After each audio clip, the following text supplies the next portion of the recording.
اب دیکھیں سورۃ البقرہ آیت نمبر 278. اب اس کو آپ انڈرلائن ذرا کر لینا تاکہ آپ لوگ بعد میں خود اس آیت کو پڑھ کے کمپیریزن کر سکو، ٹھیک ہے؟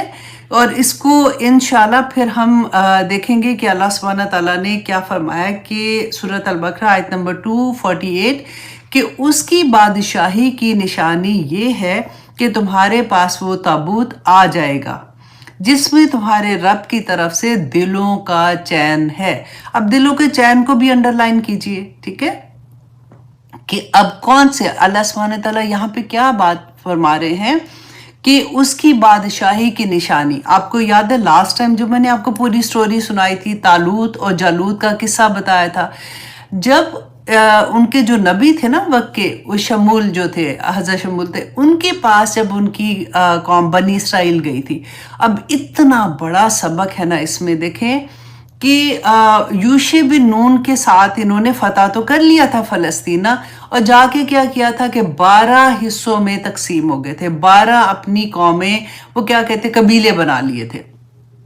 اب جیسے انہوں نے 12 قبیلے بنائے کہ ہم کیوں بنائے؟ تاکہ ہم میں لڑائی نہ ہو، ٹھیک ہے؟ ہر قبیلہ اپنی اپنی جگہ رہے گا. لیکن آہستہ آہستہ کیا ہوا کہ ایک قبیلہ دوسرے قبیلے سے لڑنا شروع ہو گیا. اب کمپیریزن دیکھیے آج مسلمانوں کا کہ ہمارے کتنے فرقے بن گئے ہیں.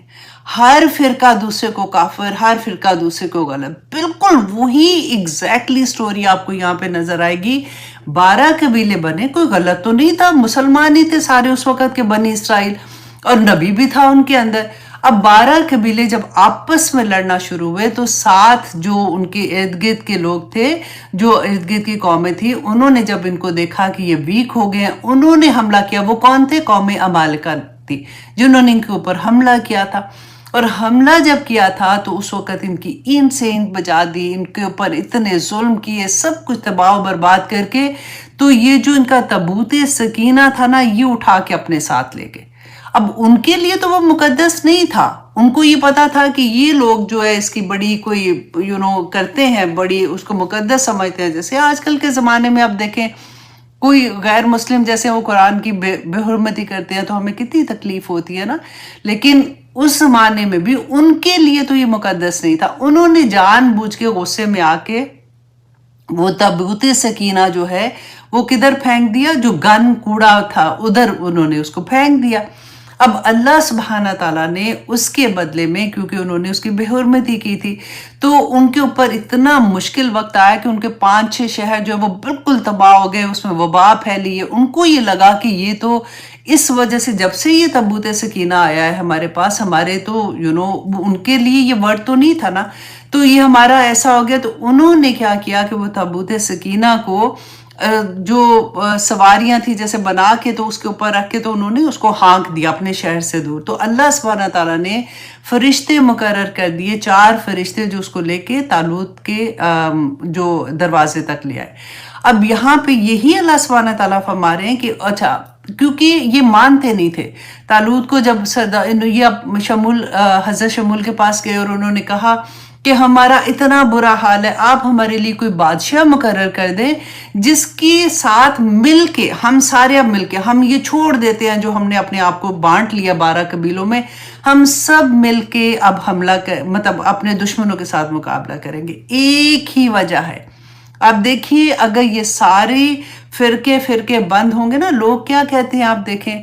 میں نے بڑے بڑے لوگوں کو یہ کہتے سنا کہ جب رسول اللہ نے کہا کہ اتنے فرقے بن گئے تو ہم کون ہوتے؟ رسول اللہ نے یہ نہیں کہا تھا کہ فرقے بناؤ، انہوں نے ایک وارننگ دی تھی کہ ایسا کرو گے تو تباہی ہوگی. اور ایک ہی فرقہ جو کامیاب ہوگا جس نے قرآن اور سنت کو پکڑا ہوگا. اب ہر فرقہ کہتا ہے کہ میں نے قرآن اور سنت کو پکڑا، قرآن اور سنت کو پکڑا ہوا ہے، تو پھر کدھر جائیں گے؟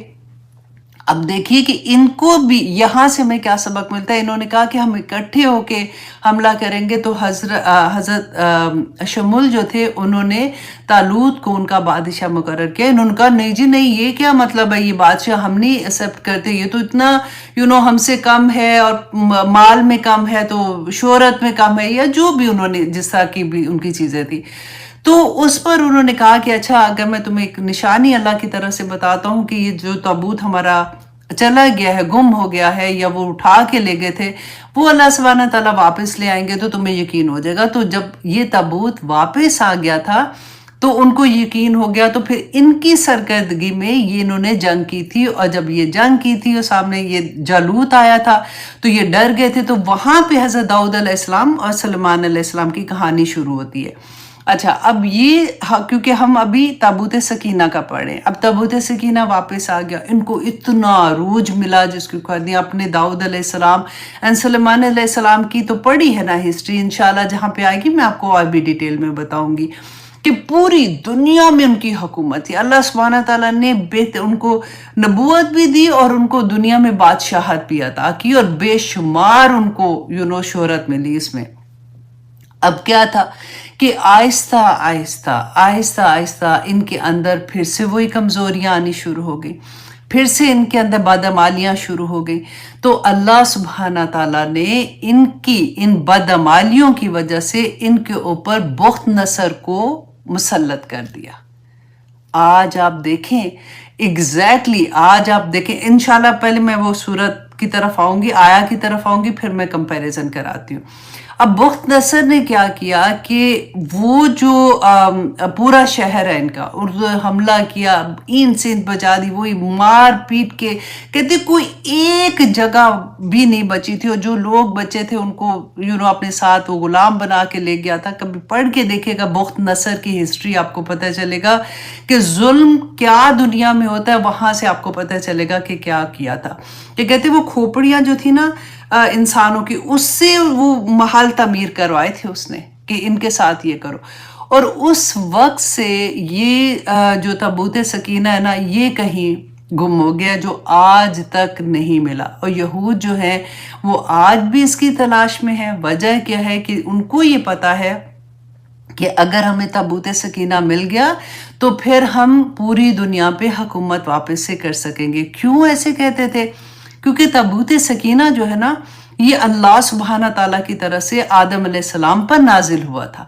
آدم علیہ السلام کے بعد ان کے جو بیٹے شیث تھے، شیث تھا ہے آخر میں نا، پہلے سین ہے، شین ہے، اور پھر اس کے بعد تھا ہے، تو اس لیے بولنا مشکل ہے۔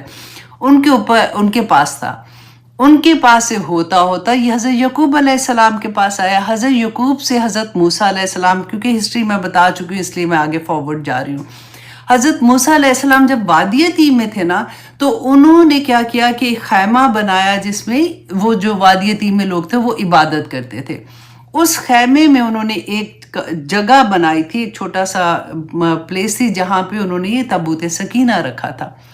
حضرت داؤد علیہ السلام اور حضرت داؤد علیہ السلام اور ان کے بیٹے جو تھے حضرت سلیمان علیہ السلام، انہوں نے اسی جگہ پر ایک بیوٹیفل عمارت، جیسے کہتے ہیں نا عبادت گاہ، بنائی تھی۔ اور وہیں پہ انہوں نے ایک اور عمارت بنائی تھی جہاں پہ انہوں نے جس کمرے میں پھر انہوں نے اس عمارت کے کمرہ بنایا تھا جس میں انہوں نے تابوت سکینہ رکھا تھا، اور اس کو وہ جو عمارت تھی نا اس کو وہ ہیکل کہتے ہیں، اور جہاں پہ جس کمرے میں انہوں نے یہ تابوت سکینہ رکھا تھا اس کو وہ القدوس کہتے تھے۔